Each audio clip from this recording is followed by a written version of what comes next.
So yun ang sitwasyon dito sa atin ng ano, yung tricycle, yung mga... Nagulat na ako doon. Sabi ko, nakakatakot siya.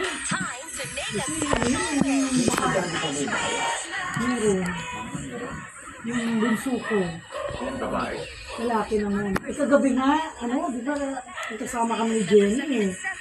Yung binaba ko, sabi, tumawag daw. Sabi, minsan hindi na nagpapaservice. May service naman siya. Kaso kahapon dito, nagulat nga ako nung sabi nag-tricycle. Siyempre, di ba, may mga gadgets siya. Baka mamaya. Well, yung in fairness naman, no, Pero yung ginagawa ko ngayon, pag hinatid, kinikilala ko yung driver. Parang, gano'n kinakabahan pagdating naman no, sa nakawan, sa May tricycle. naiwan gamit, hindi nga balik. meron naman, gano'n. Hindi, di po yung Hindi na. Ganon? Kasi nga yung May minsan, ganon. minsan nga baka nga, habang nagdadrive sila, high na high sila. At makakalimutan na hindi makilala na anak ni Major. So, Ano ba kasi sa mga kagabi, nakita ko nung bumaba siya, naku, Diyos ko. Pero mga dyan yun, baka sige ng mga magulang nila, hindi kinakilala. ayun eh. Wala namang kinikilala na pagka, Magayon drugs ka na. Kahit na baka kahit na magulang mo pa yan. Hindi mo makilala. Yung ano niya, yung tatay niya, in fairness naman, nakapailalan doon, nasa dos niya. Saka ano, aktibo halos. Pero, reservice pero malalim. Galit dun sa bata. Kasi nga, di ba, parang nung makulong nga yun, di tinawagan ako. Ako, sir, kasi kami sa militaryo, sanay kami sa tawagan na sir. Sir, kako, si ano, tumawag. Sir, sabi niya, pakailan, huwag mong pakailan. Kako, nakakaawa, hindi pa raw kumakain. Hindi pa kumakain mo eh. Gutom na raw siya eh. Di ba? Kaya kasama ko itong dalawa, gusto kong puntahan. Dito nga ba? Pakiusap lang. Kako, eh, mahirap pagka. lumaki sa akin yung ano, kako, siyempre, tito tawag sa akin. Okay lang, naintindihan ko pa. Hindi ko pinakailaman. Pero pinaalam ko sa tatay. Ngayon yung tatay ganito. Hindi naman kinukonsumo. Yung sasabihin. Pero dito na lang talaga natutulong ng bata. Dito lumaki yung bata ko. Halos, di ba? Siguro mga ano na sila eh. 15 years na rito. Ganitong edad eh, halos. Hindi, ilang taon siya? 18. Palagay mo, plus 15 years. Nung dumating dito, 17, 16, 17, plus 15 years. So dito na nagkaano yung bata. Grabe. Imagine mo kung ako yung nasa lubong mo na niya. What if yung gano'n ang ano niya, tingin niya sa tao eh, di ba? Grabe yun.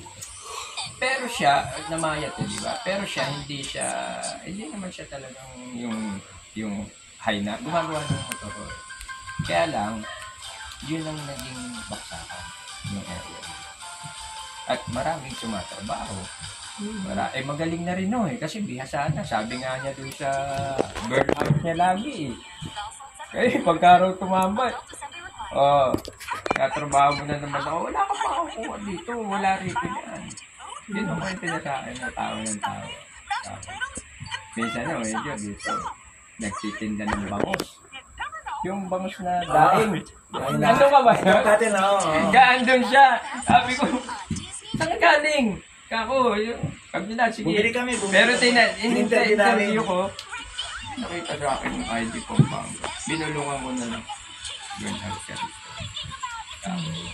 Ano na, scared ka na. Scared na naman. Dito bumalik. Sabi ko, susunod ingatan mo. Kako. Nagtitinda ng... Bangus nakakarating dito. Oo, yung... Bangga. Ano tawag Tahong, ka? binili ko, tahong. Tahong, saka... Iba iba sa seafoods. Yung mga old school na Pinagyaw, ano. pinagyaw. Sabi ko, ay, naku, dito medyo, ang pumapasok dito, ang sumatrabaho. Sabi mo, lalo nung buhay yung ano, ikutan dito. Nung buhay yung isang, hindi ko nababanggitin, no? Ano ba ito? Ano siya eh? Kabilang siya dun sa, malakas siyang kumita, milyon-milyon. Pero, custom. Kumbaga, tinatrabaho. Ang tumatrabaho si Paildon. Oo, mga tao ni Paildon, no? Siyempre tayo, alam natin yun. Pagdakil tayong kilo sa kaya yun ang ano rito. Pero sa ngayon, itong panahon na to, ano naman? Halos wala na. halos wala. Kasi nawala na si... Nakakulong yata yung pamilya sa Betan. Wala na, nabiyahin na. Nabiyahe na. Eh, yung mga anak. Nakalaya na ito. Yung tatay. Ang nagsakripisyo yung anak. Maraming sila dyan. Yung pamilya na. Kasi Kasi yung... front nila, rice miller sila.